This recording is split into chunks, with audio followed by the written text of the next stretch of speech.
Are you wondering how to press L on your Xbox One controller and you're not sure what that means? Don't worry, I got you covered. So first let's talk about the L button.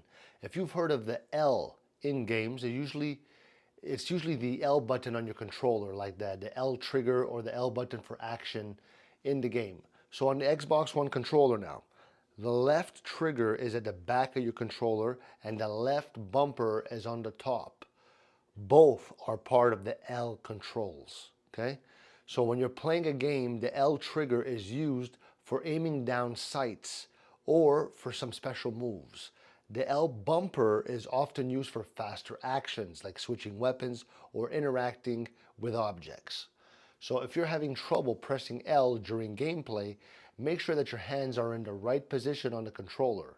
So relax your grip and move your left index finger to the L trigger or bumper for smoother gameplay, okay?